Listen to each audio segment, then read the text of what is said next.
Thank you. Good morning, everyone. I'm Andrew Berger with the AIC. While she gets my PowerPoint up here, I'll just give a brief update what happened yesterday at the State House. The legislature, as you probably know, studies a lot of things every summer, and they just released their topics. We had 80-some requests come in from either letters from legislators, resolutions, or bills that actually had that, but they really whittled it down. Only 35 made the list. And you can find this, we're going to have it in our e-newsletter and in easily online too through the state website. But the three big ones for us is they're going to talk about annexation, they're going to talk about business personal property, TIF, and all the tax system, and they're also going to talk about pensions, local pensions in particular. We wanted them to talk about judicial mandates. Unfortunately, that did not make the list. That was one of the ones that got cut. Sorry, Monty. Keep those three things on your radar, because those topics will be what we're going to be addressing, not just this summer, but this coming legislative session beginning in January too. So just wanted to let you know. We don't know yet who is going to be on these committees, these commissions. We don't know if there's going to be county officials. The only committees left that have lay people, our members and others on, are really the criminal justice ones. So whether or not clerks are included when they add in the judges, the prosecutors, the public defenders on the ones that look at the criminal code and the criminal justice system, I mean, we'll see. But I'm really here to talk about training. This is going to be a brief presentation. Because there's not really a whole lot of new information to give you. Just a little bit of background. Again, old news here. We have county post-election training for everybody but the assessors. That's pre-election. AIC, with you, helps develop these, and the Board of Accounts affirms it or approves it. The office is the required training. Really, it's everybody but the commissioners and council. The required training. Now, of course, they should definitely have training. But by statute, the ones that have to get it are everybody else. You see the hours here. I mean, these hours are not designed to make it difficult for you to get the requirement. 40 hours in 3 years. You're probably getting most of that here just at this conference. And this conference, of course, counts. I mean, here's what the training hours are for the auditors currently. This will need to be updated for 2015. Just had a discussion here about whether or not we want to add in the CPA courses for training. The surveyors recently, you have, maybe half the surveyors across the state are also professional land surveyors. And they had it paired up so that if they are getting their training for their professional organization, that would count towards their hour requirement for the county elected surveyor. And for those of you who are CPAs, a similar arrangement makes a lot of sense. But again, that would go through the process, which I will describe. Here's some more things that you can get credit for. The regional meetings. So, just adding it all up here, 85 potential hours in a year, and again, you need 40 in 3 years. So you got plenty of chances to get this done.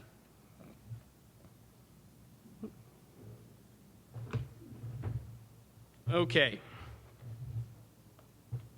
There we go. Vendor training. This is really the thing State Board of Accounts wanted us to educate you on and to set up more of a structured system. Vendors, of course, do have a lot of training, and we want that to count if you attend those courses, but we have to have a structure on the way to do this, because it's important that these be on that list of certified training, not only so you get credit for the hours, but you can use that county official training fund for reimbursement if it is on the list. So the timeline that we've come up with is to be on the certified list, the vendors need to submit this before our conference, the AIC conference. And this is going to be for the proceeding year. They're going to need to have an idea what they're going to do that next year by late September is really what we want to do. So we have the structure in place. Then the AIC Training Committee is going to review that. It's usually not a problem. Whatever the affiliate organizations ask for, they get on their list. The State Board of Accounts, because they're the certifying body, the reviewing body, they'll get what we recommend, what the AIC Training Committee recommends. Take some time to go over it. By November 1st, we'll have that in place, and then beginning January 1st, the new list will be in effect, and that's what everybody will work on for their hours. Here is the training committee. Jane Grove, who's one of our executive committee members, she's the chairperson.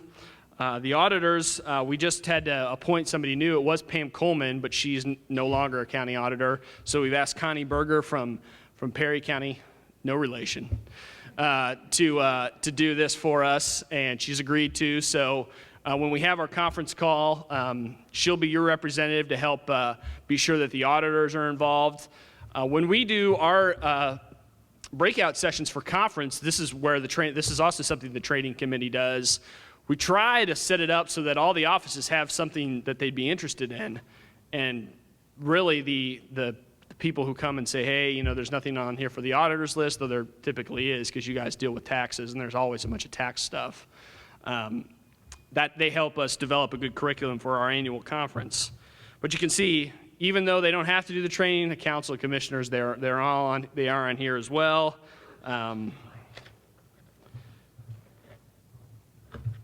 Debbie mentioned this yesterday, but I wanted to touch back on it. We do have this disclosure requirement on the election form that if your office has required post-election training, there's going to be a box now that when I sign up, I got to say, yes, this is an office that requires training afterwards. Now, it's just a disclosure. You can keep running and never want to attend any of these courses and never do. It's not going to, you can't be removed from office or anything. But at least you go in knowing this office I'm running for is going to get training. The same thing for the bonds. So there's going to be 2 new boxes basically on your candidature forms that say, I'm running for auditor. I know auditor has to get post-election training and will have to be bonded. And that applies to all the other offices as well, not just the training, but if those offices handle money, which is most of them at the county, they got to get bonded. So that'll be on the box too. Again, disclosure to the candidates. We don't want anybody to be surprised if they win that there are these 2 requirements as part of their office. That's my presentation. Pretty simple. I will let you give you a little pep talk here. I've heard a lot about people being discouraged on the low turnouts that we had in the last primary, and it is discouraging, especially if you're in a county where the primary may be the only competitive election that you have in your county. 9% was good. A lot of counties came in under that, and that's very frustrating for not just you as elected officials, but people like myself who work in the public sphere. I talked a day or 2 ago about something in history. Does anybody know where the word idiot comes from? Not Clark County. No, an idios was the name of a person in ancient Athens who did not care about the public sphere. They were only concerned about themselves. That's where the word idiot comes from. So feel proud that you guys are obviously super involved in the public life in your county. Another term, again, ancient history, is from Latin, from ancient Rome. It's called the cursus honorum.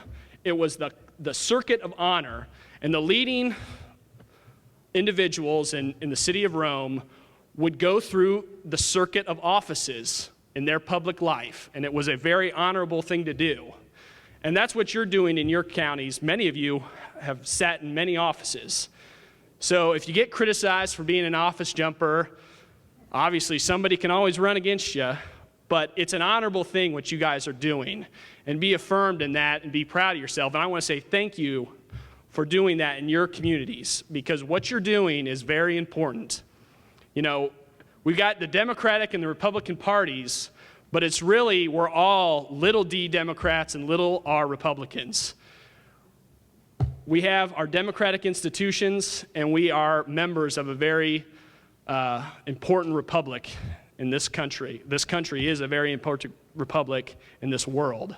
And we are all a big part of that, those who are involved in the public life. So thank you, and keep up the good work. Don't be discouraged. No matter what language, and it's nasty, I read it. I need to get off of some of these blogs and people that send me emails. Don't let that discourage you. Thank you very much.